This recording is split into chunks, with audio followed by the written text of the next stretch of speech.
සුබ දවසක් වේවා සියලු දෙනාට.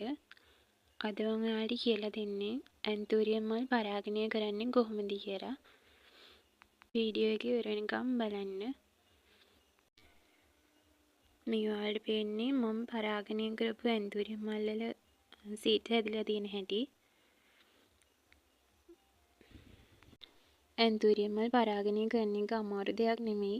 ඕන කෙනෙක්ට කරන්න පුළුවන්. ලස්සන මල් වලට ආස කෙනෙක්ට ඇන්තූරියම් බීජ හදාගෙන ලස්සන ඇන්තූරියම් යායක් හදාගන්න පුළුවන්. අපිට මල් පිපෙනකම්ම කියන්න බෑ කොයි වගේ වෙයිද ෆ්ලෑෂ් ඇතේද කියලා කියන්න බෑ. මේ තිබුණා වගේ හොඳට මෝරපු බීජ තමයි අපි ගලවලා ගන්න ඕනේ පැල කරන්න. ඉදිරියේදී මම ඔයාලට කියලා දෙන්නම් ඇන්තූරියම් බීජ පැල කරගන්නේ කොහොමද කියලා. ඇන්තූරියම් මල් පරාගණය කරද්දී අපි බලන්න ඕනේ ගැහණු මල් කියලා තියෙනවා. ආයේ පිරිමි මල් කියලා තියෙනවා. ඒ දෙක තමයි පරාගණය කරන්න ඕනේ. ඔයාලට මම කියලා දෙන්නම් ගැහණු මල් හොයාගන්නේ කොහොමද කියලා.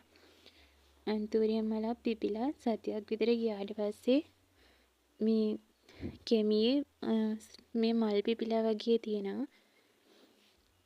දැන් නම් මේ මලේ යට කොටසේ තමයි මල් පිපිලා තියෙන්නේ.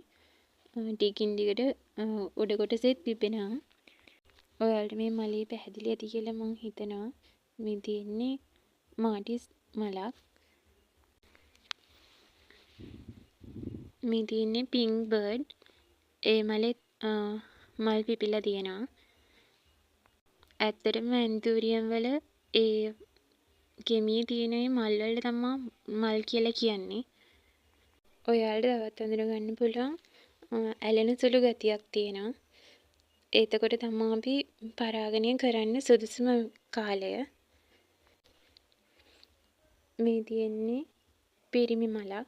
ඔයාලට පේනවා ඇති කෙමියේ පරාග හොඳින් දකින්න තියෙනවා. මේ මලෙත් ඔයාලට පේනවා පරාග ටිකක් තියෙනවා. ඔයාලට පැහැදිලි ඇති කියලා හිතනවා. කුමක් හෝ ගැටලුවක් තියෙනවා නම් කමෙන්ට් එකක් දාන්න.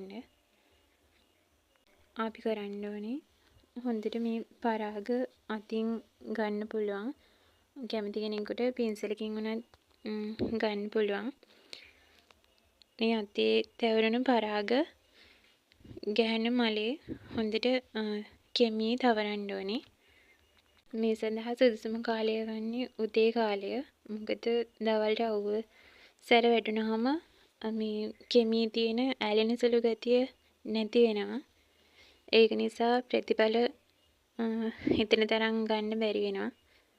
මේ විදිහට පරාග තියෙන මල් වලින් අරන් අපිට තියෙන්නේ මේ වගේ හොඳින් කෙමියේ තවරන්න. මේ මලේ කෙමියේ උඩ කොටසේ තාම මල් පිපිලා නැහැ. අපිට පුළුවන් ඒ කොටසෙත් මල් පිපුණාම තව පරාග අරන් ඒත් තවරන්න. ඇන්තූරියම් බීජ වලින් පැල හදාගන්නේ කොහොමද කියලා ඊළඟ වීඩියෝ එකේදී මම කියලා දෙන්නම්. ඔයාලට හොඳින් තේරෙන්නේ නැති කියලා මම හිතනවා. වීඩියෝ එක නරඹපු ඔයාලට ගොඩාක් ස්තුතියි. තෙරුවන් සරණයි.